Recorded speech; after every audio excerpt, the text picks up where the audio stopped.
À New York, Eddie essaie de récupérer son van chez le garagiste, mais même en proposant tout son argent destiné au loyer, cela ne suffit pas à régler la facture. À ce moment-là, il reçoit un appel de sa fille Sarah, mais il l'ignore pour continuer à se disputer avec le mécanicien.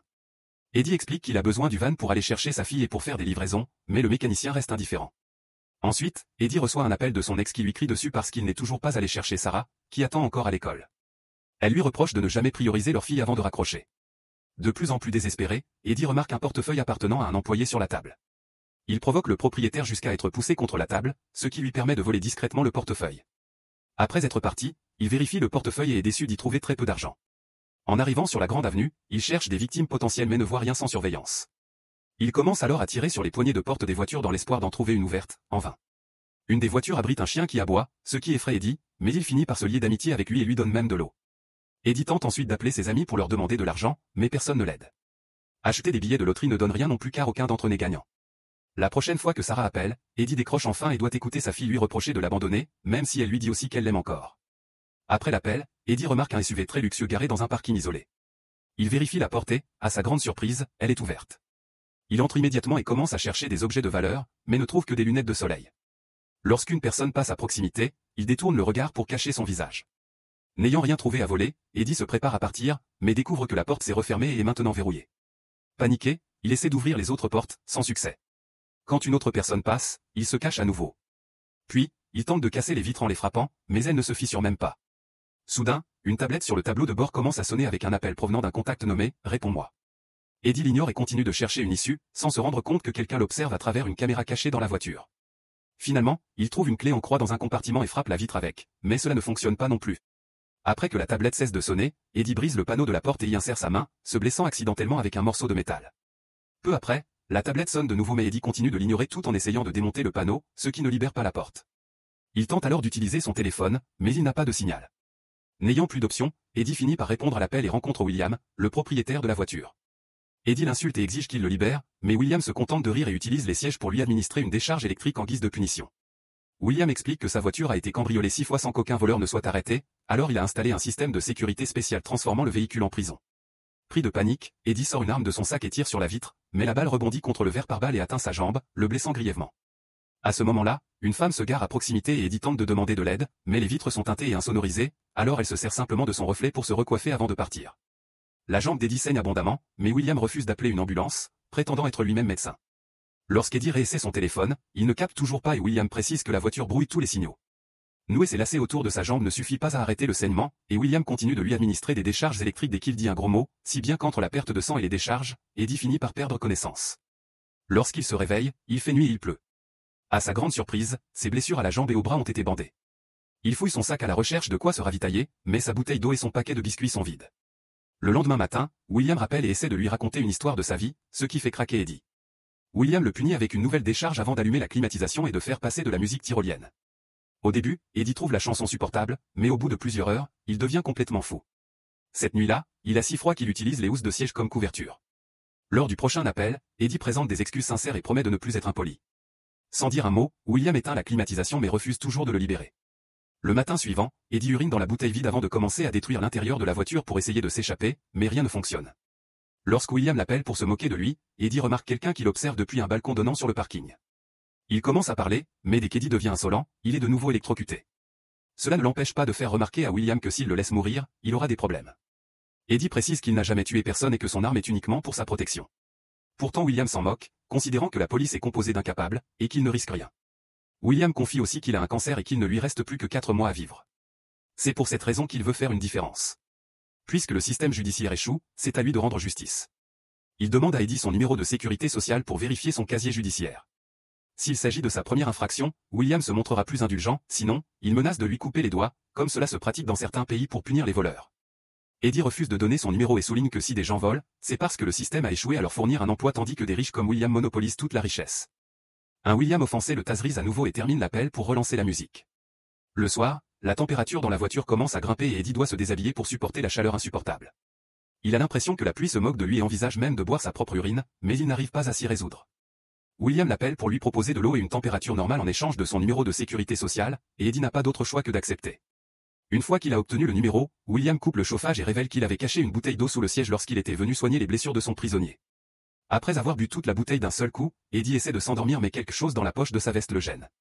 Ce sont les tickets de loterie qu'il avait achetés plus tôt, et il en reste un qu'il n'a pas encore gratté. Il le gratte maintenant et éclate de rire en découvrant qu'il a gagné l'argent dont il avait besoin. William rappelle pour savoir ce qu'il se passe et Eddie le supplie de lui donner à manger, s'excusant sincèrement pour son crime avec un discours plutôt attendrissant. Décidant qu'Eddie n'est pas un psychopathe, William ouvre la boîte à gants pour révéler un encas. Eddie s'en empare immédiatement et remarque un interrupteur à l'intérieur avant que la boîte ne se referme. William raccroche lorsqu'il reçoit un autre appel, mais Eddie entend toujours sa voix par les haut-parleurs, et la conversation confirme que William est bien médecin. Ensuite, l'homme annonce qu'il doit partir. Eddie remarque alors la silhouette sur le balcon bouger, ce qui signifie que son ravisseur s'y trouvait. Une fois que William quitte le balcon, Eddie lui fait un doigt d'honneur devant la caméra et ne reçoit aucune réaction, ce qui prouve que William ne le regarde plus. Eddie brise ensuite la boîte à gants et prend une photo des circuits à l'intérieur pour analyser ce avec quoi il travaille. Il insère son bras et essaie d'atteindre l'interrupteur mais se casse douloureusement un ongle dans le processus. Lorsqu'il réessaie, les sièges se mettent à le taser car William est revenu et l'a vu. Le lendemain, Eddie reste sur le siège avant en faisant semblant de se reposer mais garde son pied dans la boîte à gants en essayant d'atteindre l'interrupteur. Un autre jour passe et son corps devient si faible qu'il n'a pas d'autre choix que de boire sa propre urine. Cette nuit-là, le pied d'Eddie parvient enfin à atteindre l'interrupteur et à allumer le moteur de la voiture. Il saute immédiatement sur le siège du conducteur et démarre, mais la voiture s'arrête au bout de quelques minutes. William l'appelle pour se moquer de lui et la voiture repart, cette fois contrôlée à distance par le propriétaire. Alors que la voiture parcourt les rues, William diffuse de la musique classique tout en soulignant que tout le monde vit dans la peur car le crime a envahi New York. Eddie panique lorsque la voiture commence à aller dangereusement vite et elle finit par s'arrêter dans une ruelle sombre où deux criminels sont en train de passer à tabac un homme. William allume les phares et klaxonne, attirant l'attention d'un des voyous qui soulève son t-shirt pour montrer qu'il porte une arme à feu. La voiture accélère et renverse l'homme sous les rires de William. Le second voyou prend la fuite en tirant derrière lui, mais les balles n'ont aucun effet sur les vitres par balles. Une course-poursuite s'engage et le criminel tente un virage brusque pour semer la voiture, mais il se retrouve face à un portail bloquant la rue. William fait accélérer la voiture et la projette contre le portail pour percuter l'homme. Lorsque le voyou tente de se relever, la voiture continue de le pousser jusqu'à ce qu'il soit grièvement blessé et en sang. Après beaucoup de cris, Eddie convainc William d'arrêter et la voiture recule, cependant William se moque simplement de lui et avance de nouveau pour écraser le crâne de l'homme. Un Eddie furieux se met à crier toutes sortes d'insultes, alors William met de la musique forte tout en envoyant la voiture parcourir à nouveau les rues. Elle roule très vite et parvient à peine à éviter les autres véhicules. Elle entre dans un parking et monte les rampes très rapidement jusqu'à atteindre le toit, où elle accélère encore plus pour secouer Eddie. Il panique en voyant la voiture approcher du bord, mais elle s'arrête à la dernière seconde, faisant heurter la tête d'Eddie qui perd connaissance. Le matin, Eddie se réveille dans la voiture, qui roule encore à travers la ville. William révèle qu'il a rendu visite à la famille d'Eddie et a même emmené Sarah à l'école en prétendant travailler pour une organisation à but non lucratif. Tandis que William gronde Eddie pour l'argent de la pension alimentaire qu'il doit à son ex, la voiture s'arrête devant l'école et Eddie est horrifié de voir Sarah en sortir. Elle rentre seule à la maison et la voiture commence à la suivre, au point de passer juste à côté d'elle comme pour tenter de la tuer. Sarah aperçoit la voiture qui la poursuit à nouveau et essaie d'accélérer avec sa trottinette pendant qu'Eddie pleure en s'excusant avec tous les mots tendres qu'il connaît. Cela ne suffit pas à William, qui fait accélérer la voiture. Désespéré d'arrêter cela, Eddie attrape son arme et tente de se supprimer, mais il n'y a aucune balle. William fait éviter Sarah par la voiture juste à temps et explique qu'il avait pris les balles lorsqu'il avait recousu Eddie. Le reste de la journée, Eddie reste silencieux tandis que William continue de râler contre le système. Quand la nuit tombe, Eddie craque enfin. Il arrache toutes les caméras et donne des coups de pied à la tablette jusqu'à ce qu'elle se casse. La voiture ne s'arrête pas, alors Eddie regarde des photos de Sarah sur son téléphone et enregistre un message émouvant pour elle, s'excusant de ne pas avoir été un bon père. Malheureusement, il ne peut pas l'envoyer car le signal est toujours brouillé par la voiture. Quelques instants plus tard, le véhicule s'arrête dans un autre parking et William baisse la vitre pour dire bonjour. Eddie panique et tente d'attaquer mais William le taserise jusqu'à ce qu'il se calme. Après avoir vaporisé du parfum pour couvrir l'odeur des excréments d'Eddie, William lui donne des colliers de serrage et lui ordonne d'attacher son poignet. D'abord Eddie refuse, mais il est forcé d'obéir après avoir été choqué de nouveau. Une fois les mains d'Eddie attachées à un crochet dans la voiture, William monte et laisse un sac sur la banquette arrière. Après avoir remis les balles dans le pistolet, William permet à Eddie de fumer une cigarette et lui laisse quelques bonbons à manger. Puis il allume la musique classique et démarre. Pendant le trajet, Eddie continue de poser des questions sur la fille de William, ce qui pousse ce dernier à arrêter plusieurs fois la voiture juste pour faire cogner la tête d'Eddie contre le tableau de bord. William se lance dans une diatribe contre la nouvelle génération et révèle que sa fille a été tuée par des voleurs qui ont tenté de voler sa voiture. Il pointe même son arme sur la tête d'Eddie tandis qu'il se dispute sur la définition de la « justice ». Pendant tout ce temps, Eddie garde son pied dans la boîte à gants jusqu'à ce qu'il parvienne à appuyer sur l'interrupteur, coupant l'alimentation électrique. La voiture devient incontrôlable et tombe du bord d'une falaise, ce qui fait qu'Eddie se casse le nez contre le tableau de bord. William tire accidentellement avec son arme et la balle rebondit sur plusieurs vitres avant de le toucher dans le dos. Après avoir dévalé la falaise, la voiture s'arrête près d'une rivière et les deux hommes tombent inconscients. Au matin, le téléphone envoie le message car le système de brouillage ne fonctionne plus. Eddie se réveille en premier et commence à se débattre avec les colliers de serrage. Il parvient à se libérer juste au moment où William reprend conscience et une bagarre éclate. Avec toute sa rage accumulée, Eddie bat William et prépare son arme pour tirer, mais à ce moment-là son téléphone sonne avec un appel de Sarah. William lui dit de répondre et Eddie entend Sarah dire qu'elle est très inquiète car elle a entendu son message. Eddie lui assure qu'il va bien et lui promet de venir la chercher plus tard. Soudain, le moteur de la voiture prend feu et Eddie demande à William d'ouvrir les portes, mais William répond que c'était amusant avant de mourir. Eddie fouille alors dans le sac de William et trouve un marteau, suffisamment solide pour briser enfin une vitre. Eddie réussit à sortir de la voiture juste avant que les flammes n'envahissent tout le véhicule. Il s'éloigne avec son ticket de loterie gagnant, laissant le corps de William brûler.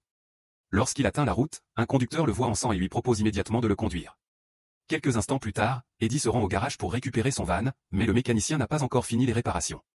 Ne voulant pas arriver en retard, Eddie décide de le vendre au mécanicien et obtient une bicyclette qu'il utilise pour aller à l'école. Il retrouve Sarah et la serre très fort dans ses bras.